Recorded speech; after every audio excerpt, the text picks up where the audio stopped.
Okay, thanks, Kimba. Okay, welcome everyone. Thanks. I hope that everyone has been enjoying. I know that the weekend, maybe long weekend wasn't the greatest, but in terms of weather, but it was still nice to have extra time with family. Maybe even get out and enjoy some of the weekend carnival events.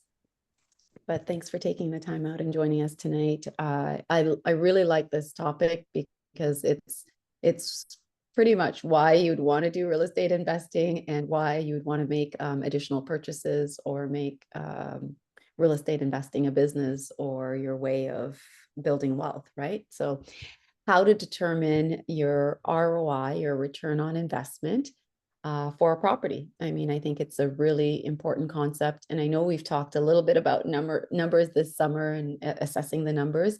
And this is all part of doing just that, making sure that the numbers make sense and that you understand, it aligns with your goals and what you're trying to accomplish so that when you buy, it's not just good for a short period of time unless your goal really is just to flip. It could be good for years to come, especially if you do take on a long-term mortgage or an amortization of 3 to 5 years or more. Does anyone have any news to share since we last met or chatted or even maybe saw each other? I mean, I don't know that ours is good news, right, Kemba? But Kemba and I have been pursuing a purchase in Florida and closing and transacting that. But it turns out that it's just not going to be a good fit for us. And so that, sometimes in real estate, when you're making investment decisions, you have to look at, does it make sense initially when we bought it and when we were looking into establishing it, that it was going to be short term, and it seemed perfect, especially because it was going to offer us cash flow. But in light of how everything has changed in the last year, we decided that we're not going to proceed on that, and we're really working hard to make sure that the builder provides back to us our deposits, right? Because that's really the really important aspect of making sure that when you're letting go of something that doesn't necessarily fit is that you're not going to take any or suffer any significant losses. So I think it's good news. We now will be focusing more on some of the other things that we've been doing here. Anyone else with news or something pending, something that maybe is existing that has been doing well, or they made changes in to improve? Okay. So I have one. Okay, go ahead, Kemba. So in the last 3 weeks, or I say maybe a month or so, we had a project on Lawrence that we invested in, and the 2 buildings have now come down. So the land is now ready for construction and the foundation to sort of be prepared and start setting up. So to go from, I would say, within the last 12 months, from permitting to approvals to demolition, I think is a great timeline. And it speaks to that particular project having good partners on it, and it's moving well. So I think that's good news. Mm-hmm. I still have yet to fall. I mean, I've gone by to see some of the initial demolition, which was really cool. But I haven't been back to see since the second building has been taken down. So I look forward to getting some updated footage. I did ask if they could send, but I'm sure because I haven't reached out, I haven't seen anything come through yet. So yeah, that's great news. Anyone else? No? Okay. Well, I guess everyone else is just enjoying their summer and doing some of the things that we should be, right? Getting some time in.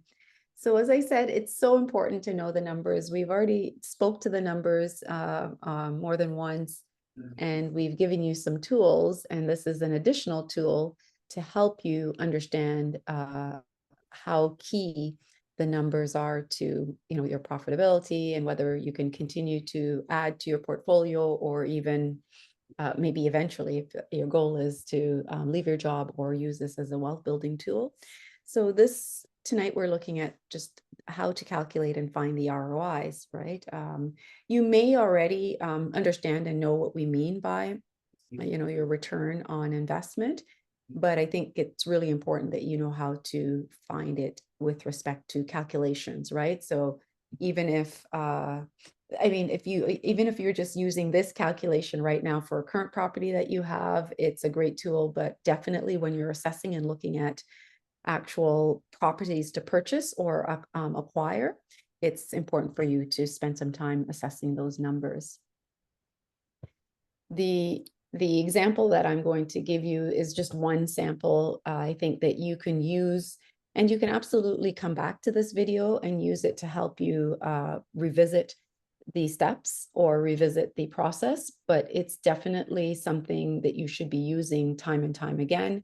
And you might want to practice it a few times, because if you don't currently know how, or you've never used the numbers to assess whether it's a good project or a good property to hold or even keep, because some of us have properties that we have in our portfolio. And if we start to do the numbers and the crunching like this, like we're doing here tonight, you might start to think maybe this property in my portfolio is not as useful as it once was, because the return on investment is just it's not there. And so it doesn't make sense with respect to my long-term goals, or it doesn't make sense even with respect to my short-term goals, which is, part of the reason why, we decided that the project that I spoke of at the outset is not for us, and it's not a good fit at this time again. So let's make sure that we know how to do the numbers and we use it for current and or even if you just go on the MLS and look at some listings that you're thinking might be good opportunities, you can use this process to assess whether it's good. So this is an example. It's a duplex. Right? A duplex it might be you who owns a home, you live upstairs and you're renting downstairs, or you could buy the property and rent both up and down. In this case, it's up and down. The income that is being rented up and down, and you're getting $26,000 a year from it. The purchase price was really good. It's clearly a property that's, maybe a little bit outside of the GTA, because it's really hard to find duplexes under $500,000 today. So this is 349,000. If you're putting your 20% down because you're buying it, and typically, lenders require that you're putting in that 20% to secure financing and to, establish it as a rental unit. So with that, and 26,400, as you'll see as we go through, is pretty good income for this 2-unit. It's going to allow the property to provide some cash flow, which we'll cover shortly. But the expenses, are still up there. So when you take into consideration all that you would spend to keep this property going, the total expenses come up to 23,566. And so I like the fact that the expenses are still below the total gross income, because that means that I'm ahead, right? And so that's a good place to be. When we look at the numbers, anytime I'm buying and anytime Kemba and I have ever bought, we've always tried to look to see what the property how it will appreciate and how it will look over time, and not just right in this moment in time when you're buying or at the time that you're buying. It's really important to understand appreciation, and whether you're close to the GTA or outside of the GTA, that will change. In this one, we're showing 3%, which is fairly conservative. We have here the principal recapture of 5,900, just under 6,000. In this case here, and in many cases when you're buying a property, unless you're doing some improvements at the outset, there usually isn't any real active appreciation. So there isn't an ability to, have the property bring any additional value. But if, for example, you've taken over a property that maybe, say this was a single residential home, and you could see the potential for a secondary unit, you could, for example, add that second unit And that's where you would end up with active appreciation, because when you're adding a new kitchen or extra bathroom, or you're upgrading and putting a whole new unit, that will add value to the property. And that's what we refer to as the active appreciation. It's your ability to change something or improve something in that property to give you, a greater sale value or a greater end value. The vacancy rate here is 5%, and probably not terribly high. We've seen vacancy in our current times drop substantially just because of the current demand for rental units and with the interest rates changing. So it's important to assess and understand how the vacancy rate is in each area that you buy, because that will determine and dictate your ability to get this rental income, right? So, and you don't want to get a property and it takes you 5 months or 3 months to rent it. You want to get a property, and if the vacancy rate is fairly low, you can essentially get a tenant right out of the gates after you close the property and start generating income right away. Just note that these like when we're looking at the mortgage and the rates, it's a 30-year amortization period that was used for these numbers. So obviously, if you could stretch the amortization out to a longer period, it could mean your expenses are reduced because your mortgage payment will be reduced. But in this case, we were able to get a 30-year am on a duplex. That sounds about more reasonable.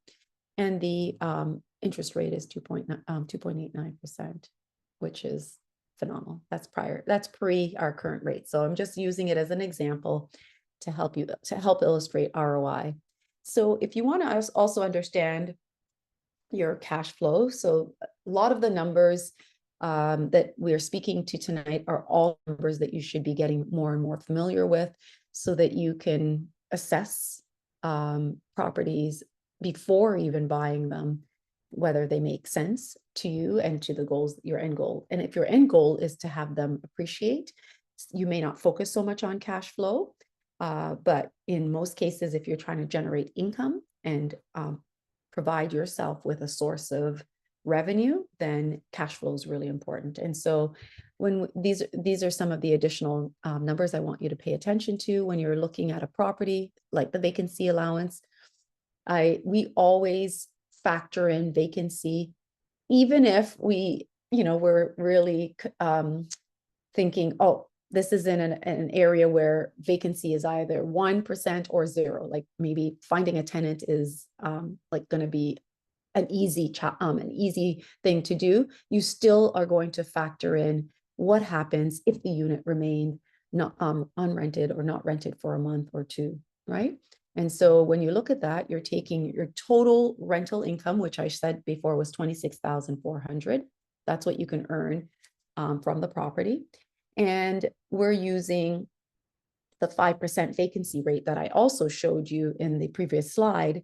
And so when you take 5% of 26,400, you're left with 1,320. And that's really an amount that you factor into your total numbers, so that really you should be setting that aside annually to create that reserve in the years or months where you are not tenanted, or you have something obstructing your ability to generate income, rental income. The gross operating income.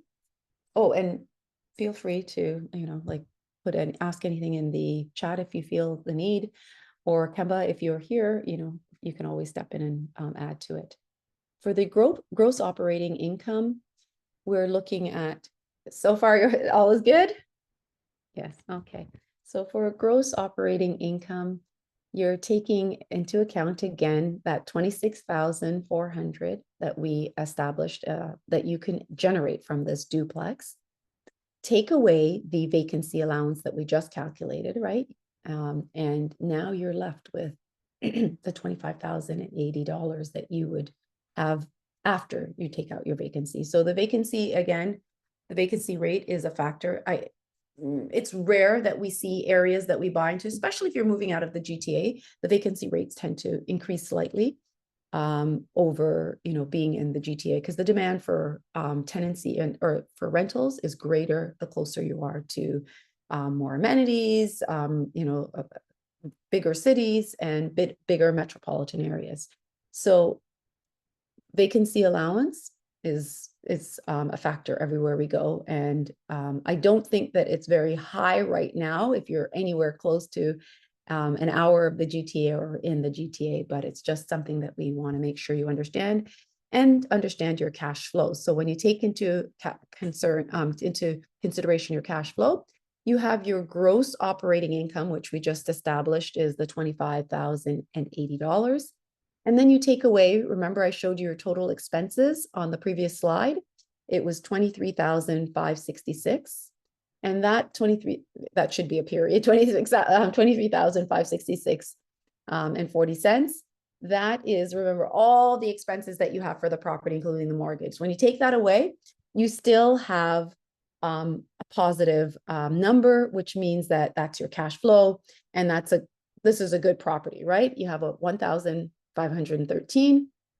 It's not a lot, but it still gives you something to work with. And that's annual, these are annual numbers that we're looking at. So, if you can reduce your expenses, if you can, be in an area where the vacancy rate is lower, where rents are higher, then all your numbers get better, right? And so you have to take into consideration these numbers first, because if you're buying in an area where you just know that you've looked at the rental rates and this is the number you're going to fall at, you want to make sure that once you've taken to, because I've gone into areas that are not in the GTA, and instead of trying to find a way to get a higher rent from an area where I just can't, I just find ways in the property to generate more income. So if I have a detached garage, or if I have, additional space on the property, I think, how can I maximize the space to either generate additional income, or how could I turn over the unit? Because one of the things that I talked about at the outset was active appreciation. How could I, if any of those units become vacant, what can I do to improve them to either get more rent, or, and ideally I want to get more rent because I'm trying to increase my income so that this cash flow number can be greater. And sometimes it takes a tenant leaving for you to be able to get that rent up, because maybe you don't have market value rent. But I like the fact that I still have cash flow here. And so this makes it a good, this is good for cash flow. It's good for, purchase price and income. So let's just go on to see how that works now for our return on our investment, on total return on investment. So the ROI calculation is taking into account the passive appreciation, which is the number that you would calculate based on the rate that I gave you. So that's, I think I said to you, it was 3% passive appreciation.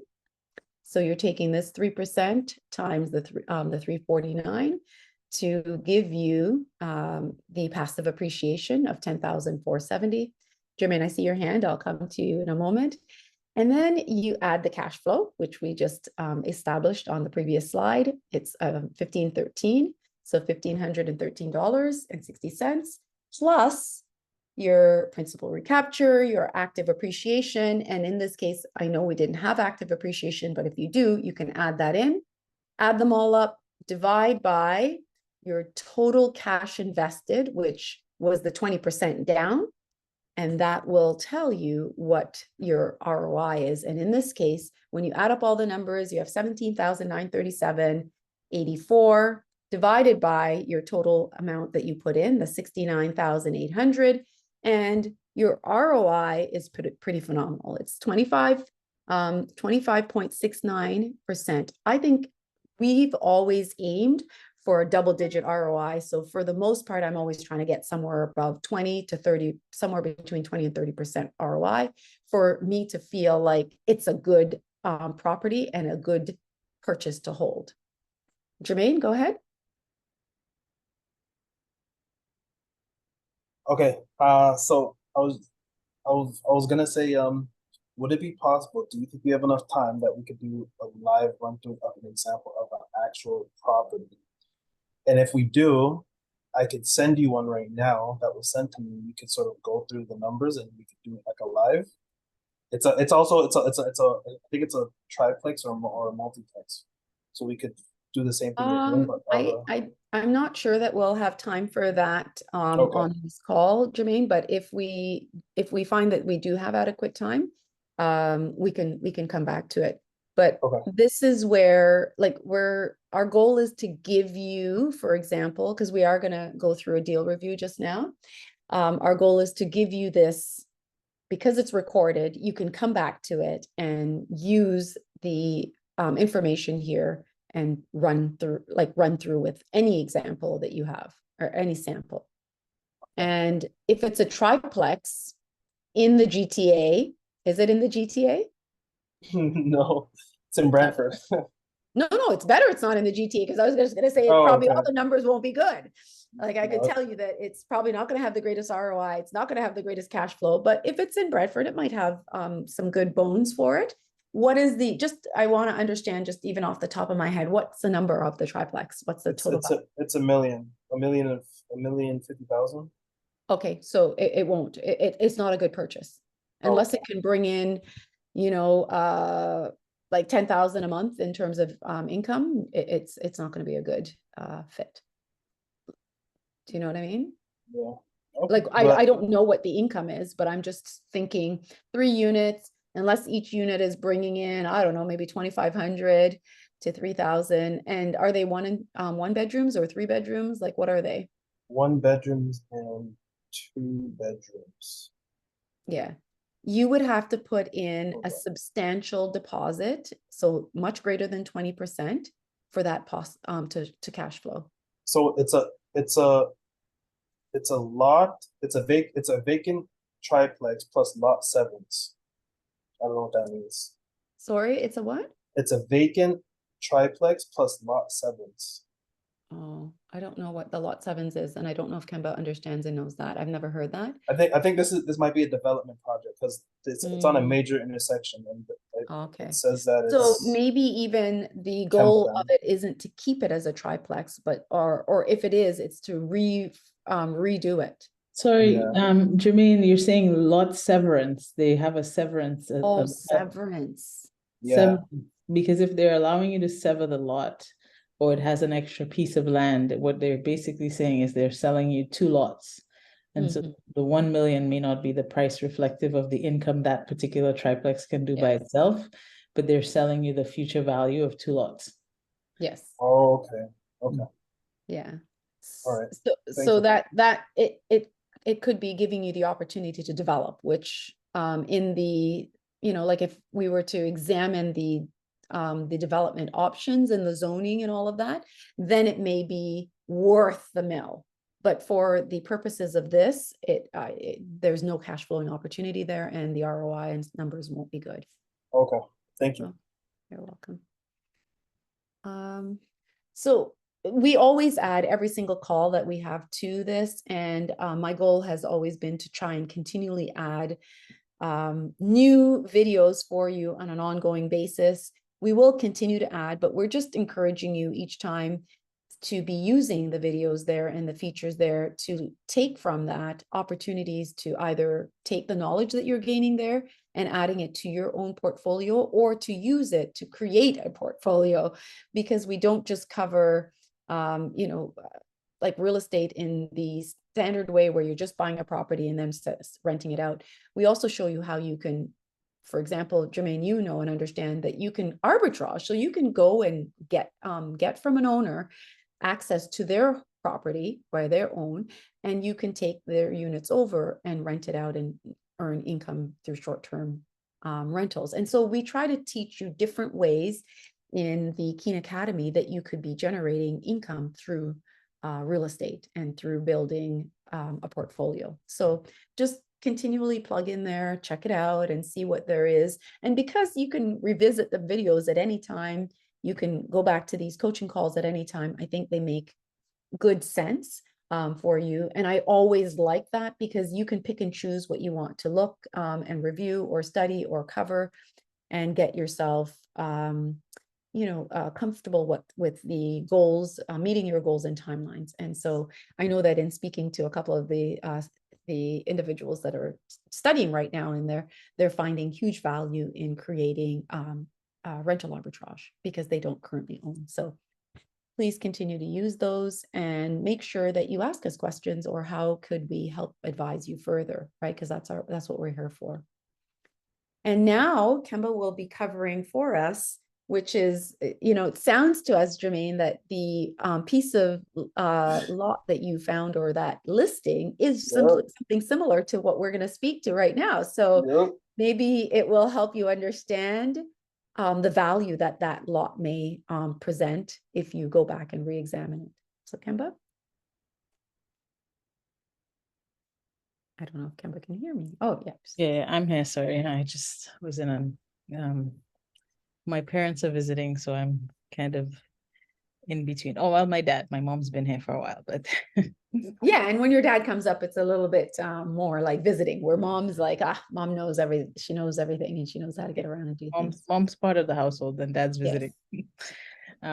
So this is an opportunity that came to me 2 weeks ago. So, as you network with people, you meet different agents, you meet people, and you talk to them about what you're doing. So this is part of how you get access to different deals. So you talk to people, you just tell them, hey, this is something I'm interested in.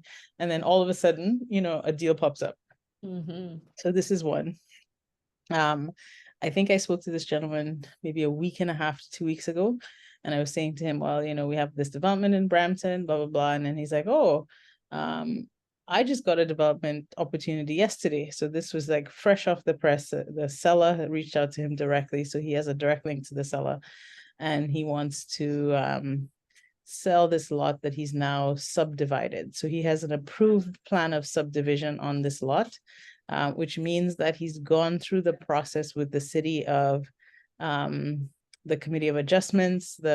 So in terms of development, there's many stages. So this lot is now at a approved stage of subdivision, which means that they've now allowed him to split the one lot into 4. And so what you can get on there is single family homes. He has a draft drawing of each of the homes on there. If you read through this document, it says some of the limitations, or some of the things like this is a major street. So Credit View Road is quite a major street. So there's a sound barrier or a buffer. There's also a road widening option that they're doing. So but in terms of now, you have the ability to take this lot and just go ahead and start with building permits and building. So you're at a much further advanced stage than you would have been if you just bought the lot direct. So he's asking a premium because he's done that work. What this is called in many investment circles, he's flipping the paper. So if you hear somebody say that term, he's flipping the paper. It means really he's not doing any physical changes to the property. All he's doing is the municipal changes that were required to allow this to add value to the property, and now he's selling it for more. It's a great way to make income too, Yeah. or build assets. Some of the things you look at is where it's located, what's around it. There's existing residential around it. I would investigate a little further as to whether or not it could accept garden suites, because now there's a blanket approval for garden suites. So would you be able to put those in? Is there enough room? And based on this drawing, I can't tell. It's not to scale. So there's further investigation required. Andrea, you can go to the other slide just for high level numbers. Okay, so in terms of this, he's asking 2.6 million for that paper that he's flipping. So that sounds like a big number, but then you divide it by 4, because each lot will have a value that you can resell. So that's 650,000 per lot that he's asking. And then when you think of what you'd want to be putting on there is 4, maybe 2,000 square foot single family homes, not including basements. So you may have another space in the basement, but in general, 2,000 square feet approximately.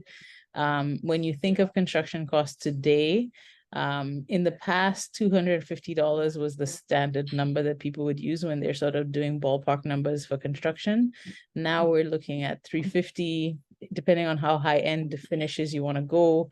You may be bumping up to $450 or even higher, depending on just what you're trying to put on in the space. I would say, based on our experience now with, getting some quotes and development numbers, 350 is a number that you'd like to maybe stay at or under for your construction. If you can get down to the under $3 and $250 mark, you are happy. But total construction costs, if you're counting a 2,000 square foot at 350 a square foot, you're thinking the total construction cost would be $750 per lot. So now each building would cost you to build. This is not including, say, your development charges. It's not including like legal fees and the cost of selling. There's other fees you might want to add to it, but just some rough numbers as we look at it. I would say this building is going to cost $350 per lot to build. So just as an initial analysis, do you guys have questions, or do you have thoughts? Do you have questions about the lot? Do you have questions about, whether this would be a deal or no deal? And what else would you want to know?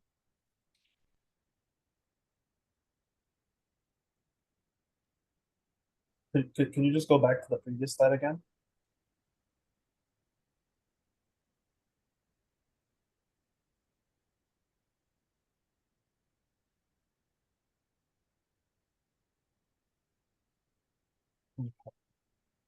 I'm just trying to take this on. So when it comes to a land development, it's not about, so it's all about like the future of the neighborhood, right? Like what's going to happen in this neighborhood, because depending on what's going to happen, then you can depend whether you want to build single family condos, whatever you want to build, right? But then depending on the type of build, you bring certain types of tenants, right? I didn't hear the last part. You build certain type of I was saying depending on the type of build that you do, because we're talking about single family. So depending on the neighborhood and the area, if it's single family, you'll bring certain types of tenants. But if you build like condominiums or townhouses, it all depends on what that lot can handle or what the city would approve, right? So this is already this is already zoned for single family residences. There's no And Kemba, it's actually in a single family residential neighborhood already. Yeah. Okay. Yeah. Like if you see across the street on Buick, this says existing residential. Every single square there is a house already built. So everything around this is already built up. There's also a development on the backside, so not the same owner, here. different owner. They're doing something on that corner lot as well, because they had a massive lot. You'll see that in older parts of Brampton, where maybe one farmer had his own house there. He sold off all his agricultural land, and that got converted into residential. But his lot stayed, and they have like this massive lot, and so now some of those lots are getting converted into development lots. Yeah, because what happened, I think you're right, Kemba, similarly in this neighborhood, because this neighborhood is well established, I would say about 15 plus years established. And this lot was probably remained empty or was I can't even remember. And I've driven by here. I think it remained some owner who didn't want to sell and is now has now sold, because these were all farmlands many years ago, like 20 plus years ago. And then is this the new part of Brampton? Credit View. I would say that it's fairly new, but what I'm saying to you though is that this existing residential, these parts here, they've been there for about 15 years. So that's new to me in Brampton, but when I say new, it's not less than like 5 years old. These are like, if you go into this neighborhood, you're going to see fairly well established trees. But the homes are not like, they're built in the last like in the late 2000s. Is this near Orangeville side? Is this on the No, Orangeville? it's actually still well in Brampton. It's like close to Mississauga Credit Bureau. So this is, so back over here, like further down on this here is Mississauga Road. And then they have a couple new roads in between, like Veteran. And then, Oh, okay, I know where yeah. this is. Okay, yeah. This is near So the, it's well before Mayfield Road, yeah, which is up here somewhere, I believe. okay, okay. Yeah, and Mississauga Road is somewhere down here. Because I'm trying to see where they're expanding Brampton. Are they going towards the Mayfield side? Is that where like Yes, they're looking? it's Okay, almost, actually, it's already at Mayfield.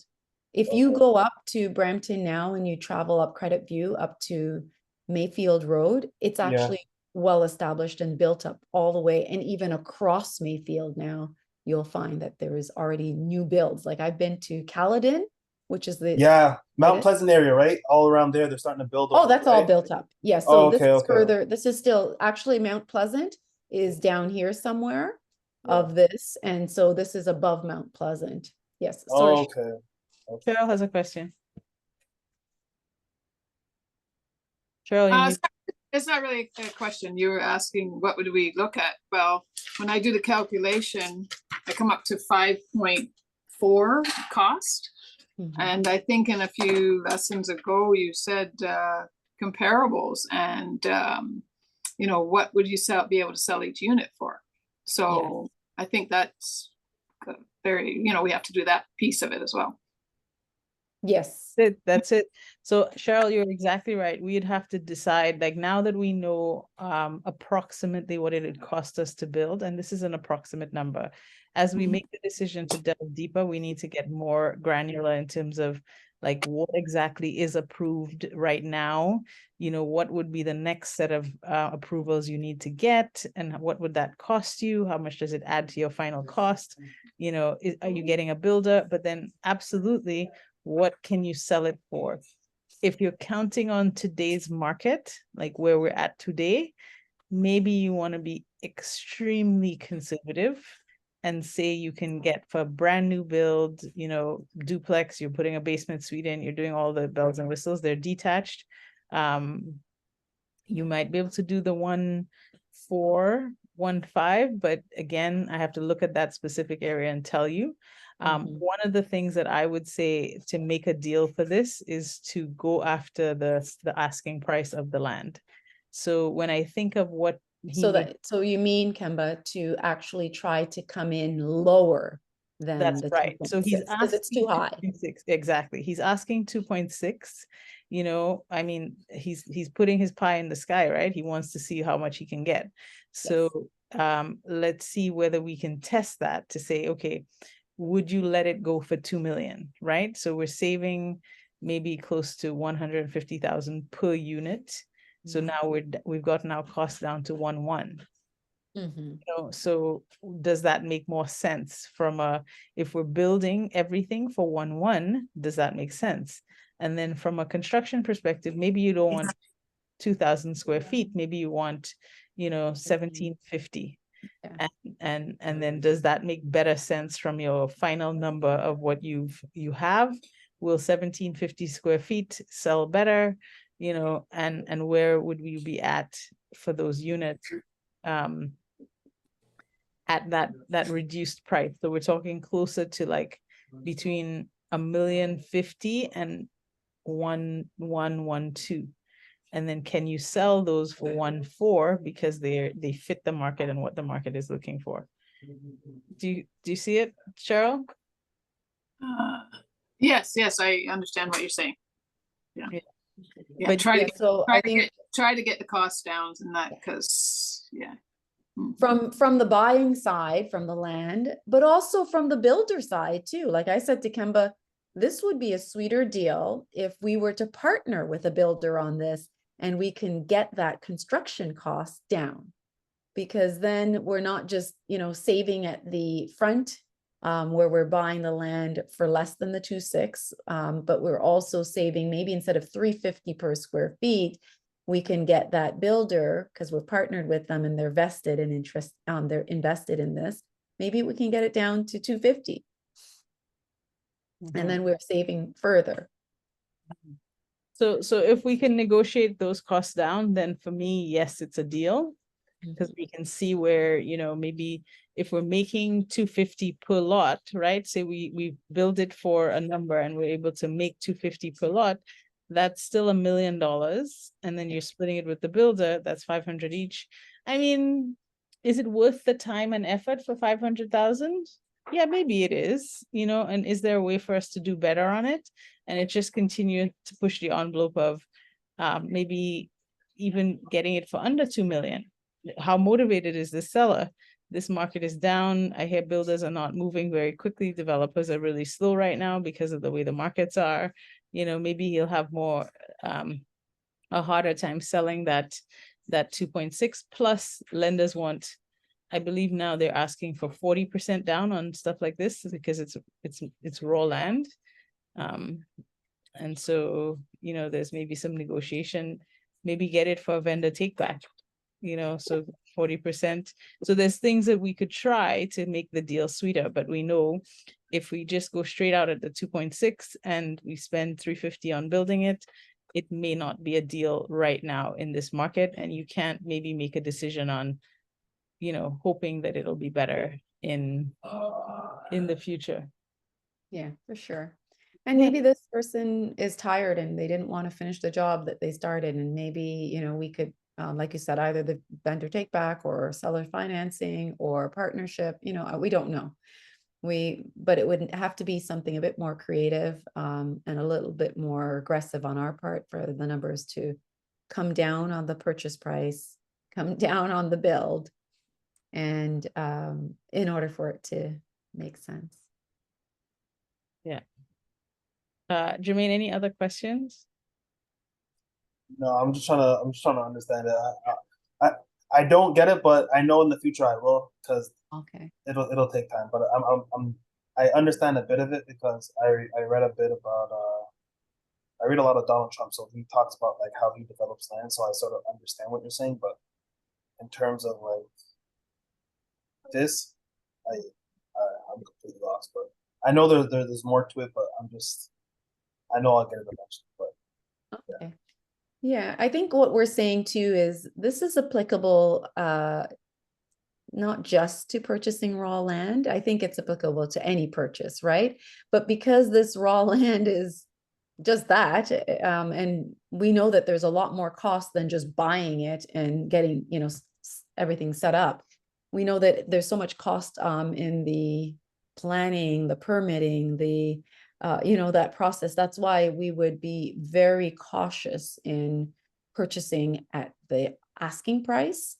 But yes, I think to me, in terms of understanding this, we're saying in general, there's negotiations that has to be had, and we have to analyze the numbers and look to more than just the face value. Like the value of this property is, it's like, even if we could make, you know, a mill, I agree with Kemba that it may not be something that we want to spend put so much effort and energy into, unless it was already the approvals and the things that were already in place, because that process is expensive. So I think that, Jermaine, it takes time and experience, but in general, we have to make money at the outset. So we try to buy under the asking price, and we try to find ways to reduce our cost as we acquire properties. This So is when land.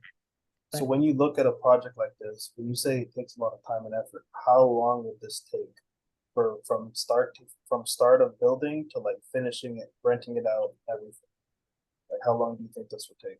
So the builder, the person who's selling it, the person who's flipping the paper on this has already he's already done some of the work, in that he bought this in 2020 or 2021. So now he's had it for 2 to 3 years, where he's now gotten it to the plan of subdivision. So, you know, I think there's some engineering reports that need to be done. And so at this point, we have to really investigate what is left to complete the plan of subdivision, you know, what approvals are left. And then in terms of the city being clear on what's being built, like I said, you know, maybe there's a garden suite option is there, and does that, you know, help us in terms of the end value that we can create? I think on these lots, just based on my knowledge, Kemba, there is no provisions for the garden suite. It's just they're not large enough to accommodate that. But I think the potential for the secondary suite, the basement, is there because it's you know, it would have a basement. That why not get the approval to have that finished to improve the value of that unit that you sell, and not just are you selling it. And Jermaine, our end goal in this and our exit strategy would be to sell the units for the profit and not to hold them and rent them. Let someone else decide if they want to buy and hold and rent. And so, but with the secondary suite completed, I think it makes a good income helper for someone who's looking to spend 1.4 million, right? And so then they now have an income source in addition to their principal res. And now one of the things too that I would look for in a deal or in a development now is the zoning. So one of the things, this zoning is R1, it's strictly residential. So if we were at maybe an R3 or 4, where we could put some multiple suites, multiple units on here.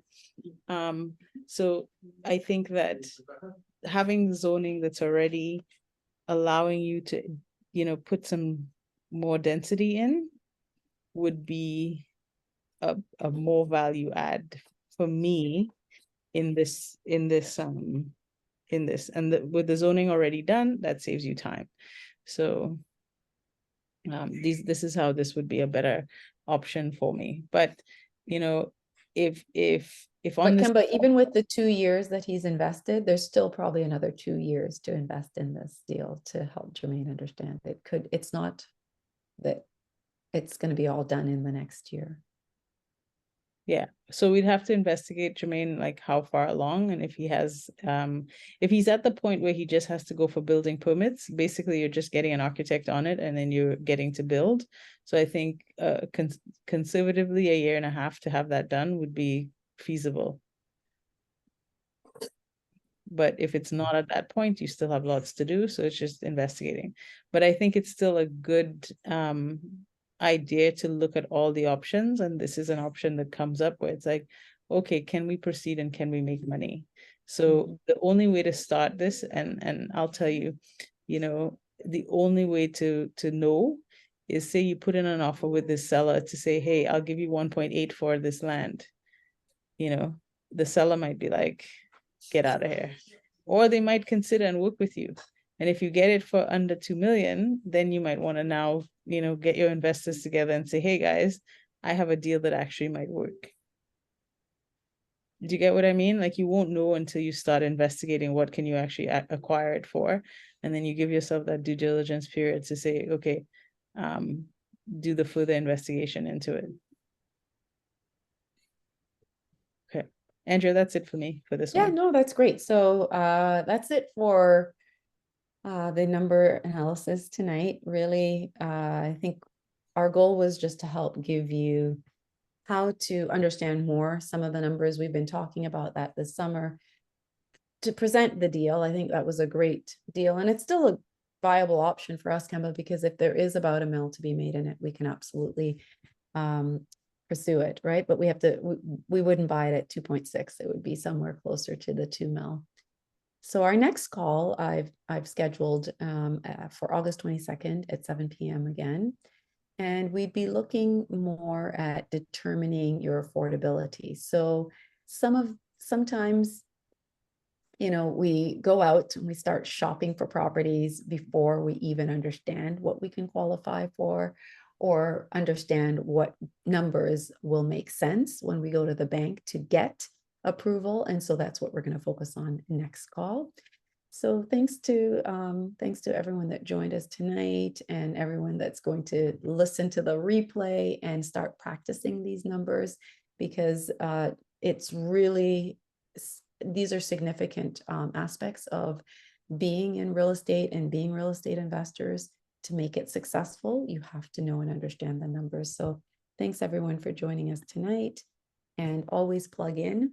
We do have our upcoming, I think we've been sending out the emails, our Earn While You Sleep expo going on next month in September. And we're so excited because we've been working on getting some amazing vendors and speakers for that event.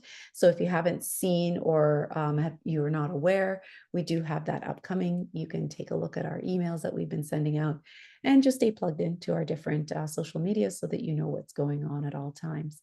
We hope to see you at the August 22nd date. And if anything in between, feel free to message us or call us. Okay, thanks everyone. Good night. Have a good night. Thank you very much. It was great. Thank you. Thanks, Cheryl, for joining us again, and thanks for helping me fix my my link that I was using. Good night, everyone. Bye, guys. Have a good night. So what?